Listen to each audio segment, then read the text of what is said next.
TBC კაპიტალმა გაცვლითი კურსის ბიზნეს ეკონომიკის სერიიდან პირველი პუბლიკაცია გამოაქვეყნა, რომელიც ძირითადად საცხოვრებელი უძრავი ქონების სექტორში პროექტების დაფინანსების ოპტიმალური სტრუქტურის გაანგარიშებას ეხება. სხვადასხვა ქვეყნის მაგალითზე კვლევა აჩვენებს, რომ აშშ დოლარში გამოსახულ უძრავი ქონების ფასზე გაცვლითი კურსი მნიშვნელოვანი მოქმედი ფაქტორია საქართველოს შემთხვევაში შედარებით ძლიერი გაუფასურების ეპიზოდებში. ზეგავლენა თითქმის 50% შეადგენს. ასევე იკვეთება კავშირი გამყარების შემთხვევებშიც, ამდენად შეიძლება ითქვას, რომ უძრავი ქონების ფასები ნაწილობრივ უცხოურ და ნაწილობრივ ადგილობრივ ვალუტაშია დენომინირებული. პუბლიკაციაში ასევე განხილულია დაფინანსების სტრუქტურაში მხოლოდ აშშ დოლარის ნაცვლად ევროს გამოყენების რაციონალიც, როგორც მოკლევადიანი, ასევე საშუალო და გრძელვადიანი ინდიკატორებიდან გამომდინარე. ამასთან ასევე დაფარულია საქართველოსა და რეგიონის სხვა ქვეყნების კონტექსტში ევროსა და დოლარის შედარებითი რისკიანობის საკითხიც. ავტორთა შეფასებით, შემოთავაზებული დაფინანსების სტრუქტურა, რომელიც ლარი, ევრო, დოლარის კალათით განისაზღვრება, არა მხოლოდ სტრესული სცენარის დროს არის რაციონალური, არამედ საბაზო სცენარებში ბიზნესისთვის უფრო ეფექტიან არჩევანს წარმოადგენს. უფრო ცლად მომზადებულ ანალიტიკაზე და ბაზრის რისკებზე TBC ჯგუფის მთავარი ეკონომისტი ოთარ ნადარაია ისაუბრებს, რომელიც გვიერთება პირდაპირ ხაზზე. მოგესალმებით ბატონო ოთარ. გამარჯობა, მოგესალმებით. პირველ რიგში თუ შეიძლება რომ ვისაუბროთ ზოგადად რა რისკებს ხედავთ თქვენ, რომელიც უძრავი ქონების ბაზარზე აჩენს იმ ტურბულენციას, რაზეც ჩვენ ვსაუბრობთ და უკვე ბოლო პერიოდია მიდის ძალიან ხშირად საუბარი. მადლობა საინტერესო მიმოხილვისთვის. პრინციპში თქვენ არაერთი საკითხი დაფარეთ. აქ ხაზგაუსვები ისევ და ისევ რომ ჩვენ რაც ქონდა ბოლო პერიოდში უძრავი ქონების ფასის ზრდა დოლარში, ანუ ამის დიდი ნაწილი იყო ლარის გამყარების გამო, ეს აღნიშნულია რომ გახსოვდეს, ანუ სხვა ფაქტორებთან ერთად, რაც სპეციფიკურად თქვენ ჩამოთვალეთ ძალიან კარგად, ასევე როგორც თქვენ აღნიშნეთ, ლარის გამყარება იყო ერთ-ერთი ფაქტორი. ანუ კიდევ ერთხელ ვთქვათ, ჩვენი ტელემაყურებლისთვის, ჩვენ კი აღვიქόμთ ყოველ ჩვენთაგანი რომ უძრავი ქონება დოლარშია, მაგრამ კურსის ცვლილება, ლარის კურსის ცვლილება, ისე როგორც თქვენ როგორც აღნიშნეთ, რეგიონის და ასევე სამხრეთ ამერიკის მაგალითებიც გვაქვს ჩვენ სხვა ქვეყნებში, გაცვლითი კურსის ცვლილება მოქმედებს ბინის ფასზე. ხომ, ანუ ჩვენ შემთხვევაში ბინის ფასი არის დაახლოებით ლარშის და დოლარშის და ევრო არის სადღაც შუაში. ეს შემიძლია თქვა. ბუნებრივია ამ კუთხით ძალიან მნიშვნელოვანი დათქმაა, რომ ჩვენ არ გვაქვს ფასის ისეთი არამდგრადი ზრდა, როგორც მაგალითად იყო ძალიან ბევრ ქვეყანაში, ხომ, ეგრეთ წოდებულ საქმის ბურსზე რომ არის საუბარი. თუმცა იმ დათქმით, რომ ლარის კურსი მნიშვნელოვნად არ გაუფასურდება. ანუ სავალუტო რისკია მთავარი რისკი, რასაც დღესდღეობით TBC ჯგუფი ხედავს რისკების თვალსაზრისით უძრავი ქონების ბაზარზე. არ ვიტყოდი რომ მაინც და მაინც მთავარი, იმიტომ რომ ხა არის სხვა ფაქტორები, თქვენ უწოდება ამაშეთ მიგრაციის ეფექტი განსხვავებით, ანუ თუ მარტო რისკებზე ვისაუბროთ, იმიტომ რომ შესაძლებლობიც არის, ხო? თავისთავად. მოდი სავალუტოზე ვისაუბროთ, რა ნაწილში მოქმედებს, ეს რატომ არის მნიშვნელოვანი და მე გადავიდეთ უკვე სხვა ფაქტორებზეც. ისევ როგორც ვთქვათ, განმოდში და განმოდების თემა და ასე შემდეგ. სავალუტო რისკი რატოა მნიშვნელოვანი, იმიტომ რომ თუ ჩვენ გვაქვს აღქმა, რომ მაგალითად ჩვენ ვახორციელებთ დეველოპერულ პროექტს, ხომ, რეალურად და იქ თუ ჩვენ გვაქვს აღქმა, რომ რა თქმა უნდა უამრავი შესაძლებლობები და გამოწვევებია, მაგრამ ეს ასე ვთქვათ ბაზარი, ეს ბინები არის დოლარში, ჩვენ ბუნებრივია ვფიქრობთ, რომ სესხიც უნდა ავიღოთ დოლარში, ამასეა. იმიტომ რომ ეს ბიზნესი დოლარშია, მაგრამ პრაქტიკა აჩვენებს და ეს ნამდვილად ასეა, არაერთი ქვეყნის მაგალითზე, რომ სექტორი მოწყვეტია ლარის კურსის ცვლილების მიმართ, ვიცით რომ ჩვენ არ გვაქვს ამ ხრივ პესიმისტური მოუდინეობა და ბოლო დღეების ადასტურებს ამას, თუმცა ეს სხვა თემაა, რისკი ყოველთვის არის. ამიტომ თუ ლარის კურსის მიმართ მოწყვეტია სექტორი, ეს რას ნიშნავს, რომ თუ მაგალითად მოხდა გაუფასურება, ანუ სესხი დოლარში არ შემცირდება, ხომ ასე? და არადა ფასები დოლარში შემცირდება, ხომ, ისე როგორც გამყარების შემთხვევაში, ანუ ფასები დოლარში პირიქით იზრდება, რაც ჩვენ ვიხილეთ ბოლო წლებში, ხომ, ანუ ხაზს ვსვამ. ერთ-ერთი მნიშვნელოვანი ფაქტორი, რატო საქართველოში დოლარში გამოხატულებით ბინის ფასი გაძვირდა, ეს იყო ლარის გამყარება. ბატონო ოთარ, თუ არსებობს რაიმე სცენარები, იმ შემთხვევაში თუ მოხდება კურსის გამყარება, ეს რამდენად იქონიებს პოზიტიურ გავლენას და რამდენად დიდი დამაჩქარებელი შეიძლება იყოს პროცესების ან პირიქით თუ მოხდა კურსის მნიშვნელოვნად გაუარესება ამ შემთხვევაში კიდევ რა რისკები შეიძლება გაჩნდეს და სად შეიძლება იყოს ეს ნიშნული, ესეც ძალიან საინტერესოა, ну რა ნიშნულით უნდა გამყარდეს ან გაუფასურდეს, რომ ამან უკვე რაღაცა განსაკუთრებული რყევები შექმნას. დიახ, თქვენ როგორც აღნიშნეთ, დეტალები ჩვენ პუბლიკაციაშია მოცემული, მაგრამ მოკლე შეჯამების სახით ვიტყვი, რომ დაახლოებით შეიძლება ნახევარი ავიღოთ გადაცემა, მაგალითად თუ თქვათ ლარი გაუფასურდა ან გამყარდა პირობად 20%, დაახლოებით ნახევარია გადაცემა უხეშად ბინის ფასებზე, ხო, როგორც ერთი, ასევე მეორე მიმართულებით. თქვენ როგორ ბრძანეთ? რასაკვირველია, მცირე ცვლილების დროს გადაცემა მაგალითად თუ არის 5%-ზე საუბარი პირობად, აქ გადაცემა ისეთი მნიშვნელოვანი, გადაცემაში გულისხმობ, რომ კურსის ცვლილება როგორ მოხდეს ბინის ფასის ცვლილებაზე, ხო? ამ შემთხვევაში გადაცემა არ არის ძლიერი, ეფექტი არ არის ძლიერი და ტექნიკურად ვთქვა, სტატისტიკურად მნიშვნელოვანი, სხვა ფაქტორიც მოქმედებს, მოგია მოთხოვნა და განწყობები თქვენ სენტიმეტრები ახსენეთ, ასე შემდეგ, ხო, მაგრამ უფრო დიდი გაუფასურება ან გამყარების დროს, ხო, რეალურად და სხვა შეს ევრო შემთხვევაში ასეა, რა თქმა უნდა, ზეგავლენა არის უფრო მნიშვნელოვანი. ეხლა პარალელურად გავაკეთო, მაგალითად,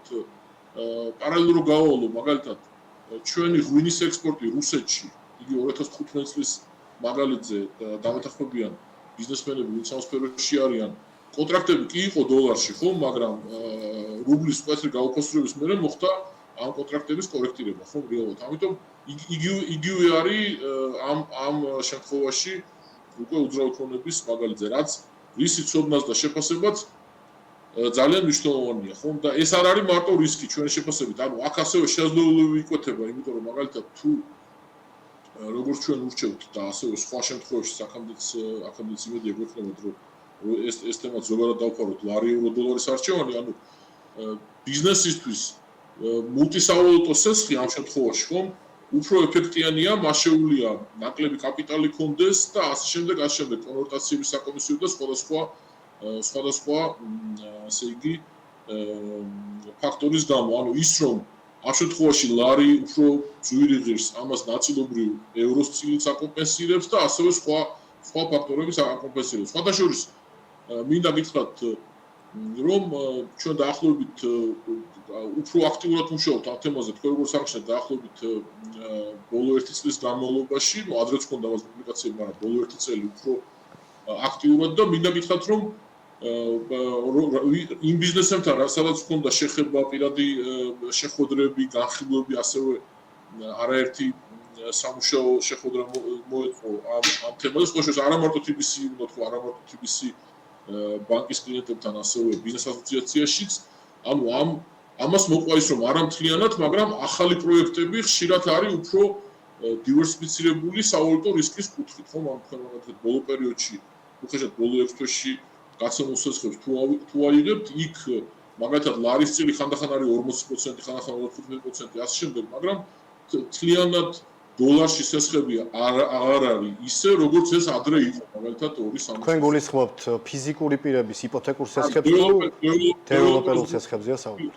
ფიზიკური პირები, რა თქმა უნდა, აქ სხვა თემაა, თქვენის რომ არეგულირებული ჩარჩოც ჩარჩო არსებობს მნიშვნელოვანი ამ კუთხით, თუმცა ისევ და ისევ ამ კონკრეტულ სექტორზე თუ საუბრობთ, არ უნდა გამოგჩნდეს შიდა განვადებები, რომელიც დღეს უფრო ხო, აი ამ ნაწილში რა რისკებს ხედავთ, ბატონო თარ, შიდა განვადებებზე როცა ვსაუბრობთ, სხვადასხვა კვლევები, მათ შორის TBC კაპიტალიც ამბობს, რომ ძალიან ბევრი დიდი წილი მოდის შიდა განვადებებზე. ამ კუთხით თუ ხედავთ დღეს ბაზარზე რაიმე ფორმით რისკებს?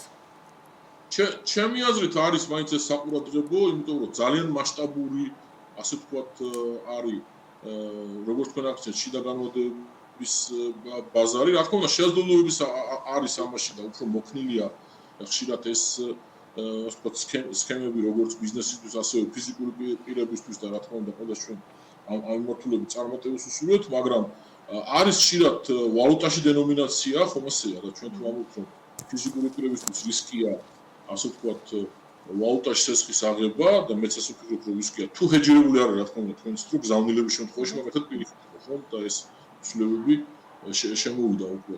ვფიქრობ ძალიან მნიშვნელოვანი ცვლილებები მარეგულირების მხრიდან, ხო?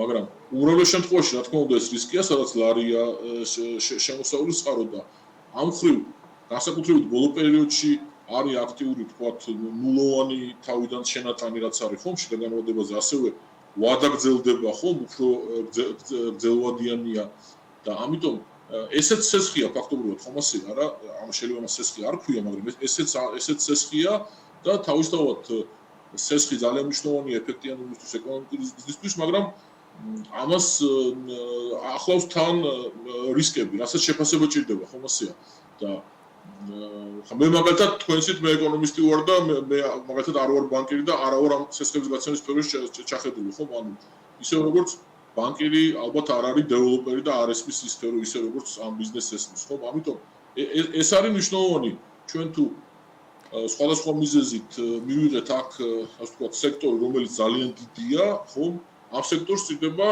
შესაბამისი ინსტრუმენტები რომ რისკები იმართოს მაგალითად ჩვენ იგივე კრედიტ ინფო ეგრეთწოდებული ხომ ანუ ინფორმაცია იმ შესახებ რამდენად ასე ვთქვათ შეუძლია ადამიანის შემდეგ ამ სესხის მომსახურება ხო ეს ყველაფერი საფინანსო სექტორში როცა არის უფრო თავმოყრილია და უფრო ხდება შესაბამისი რისკების შეფასება ისე და ისე აქ შესაძლებლობებიც არის და რისკებიც არის უდაოდ ეს ასია თუმცა თქვენ როგორც აღნიშნეთ პრინციპში ყველა ამბობს ამას და ჩვენ სარეკლამო კამპანიებსაც ვხედავთ ანუ ეს ბაზარი ძალიან გაიზარდა ბატონო ოთარ დღეს რამდენად გაზრდილია რისკები სესხების მიმართულებით და ვსაუბრობ როგორც იპოთეკურ სესხებზე ასევე კორპორატიულ სესხებზე დეველოპმენტის ნაწილში რადგან ბოლო პერიოდში ჩვენ გვესმის ესე კულუარულად რომ ხშირ შემთხვევაში რაღაც ცოტა გართულდა სესხის აღება ზოგ შემთხვევაში შეიძლება ტრანშების გაცემაზეც იყოს ცოტა დაბრკოლებები და ასე შემდეგ და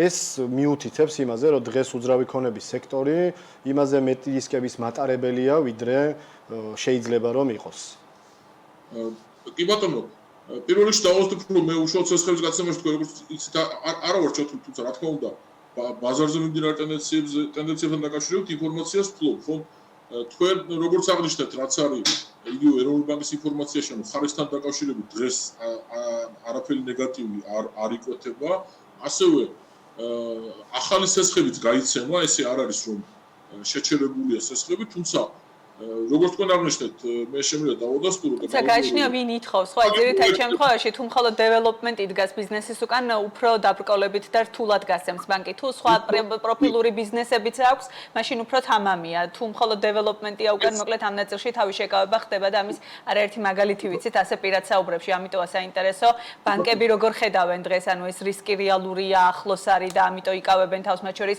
ვიცით რომ აი გაზაფხულამდეა ვთქვათ უფრო მეტად და ესეთი პასუხებით სტუმრობენ ბანკები ძირითადად რომ აი გაზაფხულამდე ცოტა მოკლედ ვაჩერებთ და მე გავაგრძელოთ საუბარი თქვენ როგორ ხედავთ ამ თემას მე ხა მე ვერ გეტყვით კონკრეტულ შემთხვევას ნამდვილად თუმცა არ ამგონია რომ გაზაფხული იყოს გარკვეული ჩემი აზრით რომ პირადად არ ამგონია რომ გარკვეული გადაწყვეტი პერიოდი იყოს კიდევ ერთხელ რა ტენდენციას ხედავ მე ის პროექტები რომელიც მიმდინარეობს და მათ შორის იგულისხმება რომ მაგათაც მიწაა შესყიდული და ვთქვათ აქ არის დაფინანსების საჭიროება მე არ მსმენია ყოველ შემთხვევაში რომ აქ ამ მიმართულებთან მიმდინარე პროექტებზე არის შეფასება ხო რეალურად აქ საუბარი იმაზეა რომ თქვენ როგორც აღნიშნეთ ანუ სექტორი თუ ისედაც გაიზარდა და ეს ასეა ხო ანუ ჩვენ ხედავთ ხო ამას საბანკო სტატისტიკა ჭირდება არაფერი ხედავთ რომ მასშტაბურია ხო მშენებლობები ახლა რა თქმა უნდა განსაკუთრებით სენტიმენტების ერთგვარი გაუარესების შედეგად აქ საუბარია მე ასე მესმის ყოველ შემთხვევაში ნამდვილად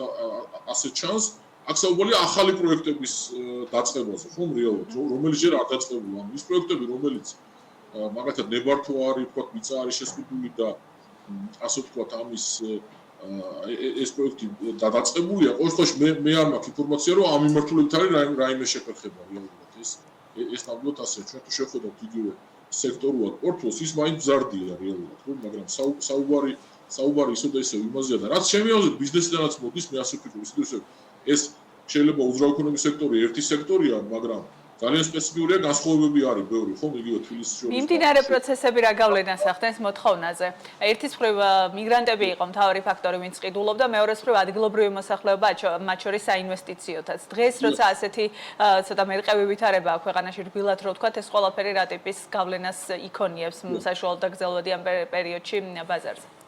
პირველ რიგში დავუშვებ, რომ მიგრანტების მხრიდან უფრო მაინც ხირა არის მეტი, ეს ასეა, უფრო მაინც ხირა არის მეტი ვიდრე, რა თქმა უნდა, შესაძლებელიც არის, მაგრამ ძალიან მცირეა ამის წილი, სხვა შორის ბოლო კვლევებით ჩანს, რომ ხშირ შემთხვევაში ისრაელიდან მოქალაქეებმა გადააჭარბეს იგივე რუსეთიდან მოქალაქეებს, ესეც საყურადღებოა და ჩვენ მივეჩვიეთ, მაინც ვიტყოდი სამწუხარო რეალობას, როცა ირგვლივ ასეთი ტრაგედიული მოვლენები ხდება, ნუ ერთგვარად დადებითი ეკონომიკური ეფექტი აქვს ამას ჩვენზე, როგორც ჩანს, არა მარტო იმ ტრაგედიული მოვლენების შედეგად, რაც უკრაინაში ამ აღმოსავლეთის მაქვს მოდელობაში, ანუ უფრო ხირის თემა არის, ხომ? რეალურად. რაც შეიძლება ნეგატიურადაც შეაფასოთ თქვენ, იმიტომ თქვათ, რომ თუ მაგალითად ძალიან ბევრი მიგრანტი არ ყიდულობს ამდენი ხანი საქართველოში ყოფნის მერე ბინას, თქვათ თუ დასრულდება კონფლიქტი და სანქციებიც მოიჭდება, ნუ იცით რომ არ ჩანს სამწუხაროდ ეს ამის პერსპექტივა ალბათ, ხო, სხვადასხვა ინფორმაცია გვაქვს. ეს რა თქმა უნდა რის ფაქტორია, ხო, პირიქით. შეიძლება ხირა იყოს, მაგრამ მაინც ეს ამაზე იმოქმედებს. რა თქმა უნდა, სხვა რეზიდენტების წილის მნიშვნელოვანია განსაკუთრებით ბათუმში, ხო, რეალურად. ამიტომ როგორც აღვნიშნეთ, ანუ რის ფაქტორებიდან მიწოდების ფაქტორი არის მნიშვნელოვანი, თუმცა ძალიან მნიშვნელოვანია, რომ აი ისე ლარის კურსზე დათქმით, ჩვენ აი ეს რასაც ქვია საფნის გუშინ რომ ეძახიან უკაცრავად ამ ტერმინოლოგიის უბრალოდ აი ბაბლირას პარამდგრადის და ეს უბრალოდ აკადემიურ ტერმინოლოგიაში ასე კიდევ ხელგასავთ. ხედავთ თქვენ ეგრეთ წოდებული საფნის ბუშტის არსებობას დღესდღეობით ბაზარზე თუ არ არის ამის ნიშნები, მათ შორის ფასის ნაწილში? აი ლარის კურსზე დათქმით, რაც მაგალითად დავაუწყებ აქ ეს საბერძნეთში იყო სამწუხარო მოვლენები, ნუ იაპონია არის სამწუხარო ანტირეკორდი ამ კუთხით განსაკუთრებით კომერციული უძრავი ფონება ამერიკის მაგალითად ნახეთ კრიზისის დროს. სხვადასხვა 2005-2008 წლებში საქართველოს იყო ამის ნიშნები, ხომ, სხვადასხვა ინდიკატორი ეს ჩვენ პუბლიკაციებში არის. დღეს ლარის კურსის გათვალისწინებით, ხომ, ანუ ჩვენ ერთი მნიშვნელოვანი დათქმა უნდა გავაკეთოთ, ისე ვიცით დავიწყეთ, რომ უძრავი ფონება არ არის დოლარში.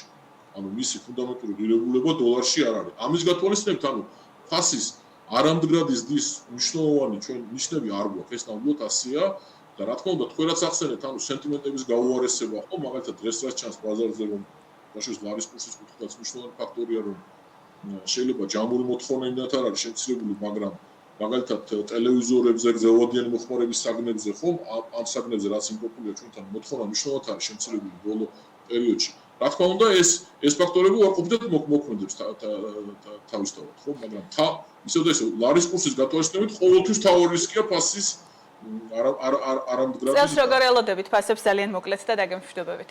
როგორი შეიძლება იყოს ფასები? შეიძლება ელოდებით თუ არა გაიაფებას ან განძვირებას ამის რესურსი აქვს?